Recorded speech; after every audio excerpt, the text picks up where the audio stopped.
ಉತ್ತರ ಕನ್ನಡ ಜಿಲ್ಲೆಯ ಅಂಕೋಲ ತಾಲೂಕಿನ ಶಿರೂರು ಗ್ರಾಮದ ರಾಷ್ಟ್ರೀಯ ಹೆದ್ದಾರಿ 66ರಲ್ಲಿ ಗುಡ್ಡ ಕುಸಿತ ಸಂಭವಿಸಿ 14 ದಿನಗಳು ಕಳೆಯುತ್ತಾ ಬಂದಿದೆ.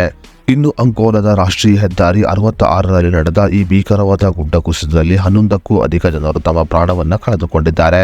ಗುಡ್ಡ ಕುಸಿತವಾದ ಮಣ್ಣಿನಲ್ಲಿ ಸಿಲುಕಿಕೊಂಡಿರುವ ಮೃತದೇಹಗಳನ್ನು ತೆಗೆಯುವ ಕೆಲಸ ಸಾಕಷ್ಟು ಭರದಿಂದ ಸಾಗುತ್ತಿದೆ ಅಂತಾನೆ ಹೇಳಬಹುದು. ಲಾರಿ ಡ್ರೈವರ್ ಆಗಿರುವ ಅರ್ಜುನ್ ಅವರ ಮೃತದೇಹ ಮಣ್ಣಿನ ಅಡಿಯಲ್ಲಿ ಸಿಲುಕಿಕೊಂಡಿದ್ದು ಮೃತದೇಹವನ್ನು ಹುಡುಕುವ ಕೆಲಸ ಭರದಿಂದ ಸಾಗುತ್ತಿದೆ. ಬೆನ್ಸ್ ಲಾರಿಯನ್ನ ಚಲಾಯಿಸುತ್ತಿದ್ದ ಅರ್ಜುನ್ ಅವರು ಈ ಭೀಕರವಾದ ಗುಡ್ಡ ಕುಸಿತದಲ್ಲಿ ಸಿಲುಕಿಕೊಂಡಿದ್ದು ಅವರ ಮೃತದೇಹವನ್ನು ಹುಡುಕಲು ಸಾಧ್ಯವಾಗುತ್ತಿಲ್ಲ. ಸದ್ಯ ಗುಡ್ಡ ಕುಸಿತವಾದ ಜಾಗಕ್ಕೆ ಬಂದಿರುವ ಸಾಯಿ ಈಶ್ವರ್ ಗುರೂಜಿ ಅವರು ಅರ್ಜುನ್ ಅವರ ಮೃತದೇಹ ಎಲ್ಲಿದೆ ಅನ್ನೋದರ ಬಗ್ಗೆ ಮಾಹಿತಿಯನ್ನ ನೀಡಿದ್ದಾರೆ.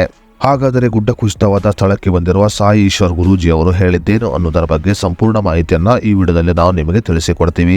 ಅದಕ್ಕೂ ಮುನ್ನ ನೀವಿನ್ನು ವಿಡಿಯೋನ ಲೈಕ್ ಮಾಡಿಲ್ಲ ಅಂದರೆ ಈಗಲೇ ಲೈಕ್ ಮಾಡಿ ಮತ್ತು ನ್ಯೂಸ್1 ಕನ್ನಡ ಯೂಟ್ಯೂಬ್ ಚಾನಲ್ ಸಬ್ಸ್ಕ್ರೈಬ್ ಮಾಡಿಕೊಂಡಿಲ್ಲ ಅಂದರೆ ಈಗಲೇ ಸಬ್ಸ್ಕ್ರೈಬ್ ಮಾಡಿಕೊಳ್ಳಿ.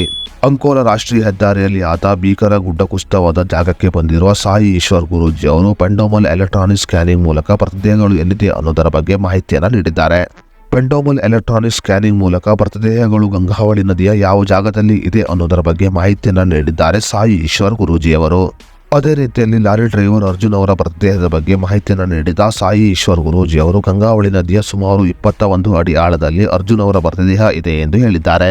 ಪೆಂಡೋಮಲ್ ಎಲೆಕ್ಟ್ರಾನಿಕ್ ಸ್ಕ್ಯಾನಿಂಗ್ ಮೂಲಕ ಮೃತದೇಹಗಳ ಬಗ್ಗೆ ಮಾಹಿತಿಯನ್ನು ನೀಡಿದ ಸಾಯಿ ಈಶ್ವರ್ ಗುರೂಜಿ ಅವರು ಅರ್ಜುನ್ ಅವರ ಮೃತದೇಹ ಮರದ ಬೇರಿನಲ್ಲಿ ಸಿಲುಕಿಕೊಂಡಿದೆ ಎಂದು ಹೇಳಿದ್ದಾರೆ.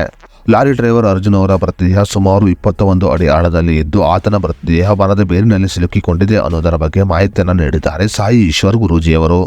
ಅದೇ ರೀತಿಯಲ್ಲಿ ನೀರುಗಳು ಸಮನಾಗಿ ಹರಿಯುತ್ತಿರುವ ಆ ಜಾಗದಲ್ಲಿ ಇನ್ನಷ್ಟು ಮೃತದೇಹಗಳು ಇದೆ ಎಂದು ಹೇಳಿದ್ದಾರೆ ಸಾಯಿ ಈಶ್ವರ್ ಗುರೂಜಿ ಅವರು. ಸದ್ಯ ಸಾಯಿ ಈಶ್ವರ್ ಗುರೂಜಿ ಅವರು ಪೆಂಡೋಮಲ್ ಎಲೆಕ್ಟ್ರಾನಿಕ್ ಸ್ಕ್ಯಾನಿಂಗ್ ಮೂಲಕ ಮೃತದೇಹಗಳ ಮಾಹಿತಿಯನ್ನು ನೀಡುವುದರ ಮೂಲಕ ಮೃತದೇಹವನ್ನು ಹುಡುಕುವ ಕೆಲಸಕ್ಕೆ ಇನ್ನಷ್ಟು ಸಹಾಯವನ್ನ ಮಾಡಿದ್ದಾರೆ.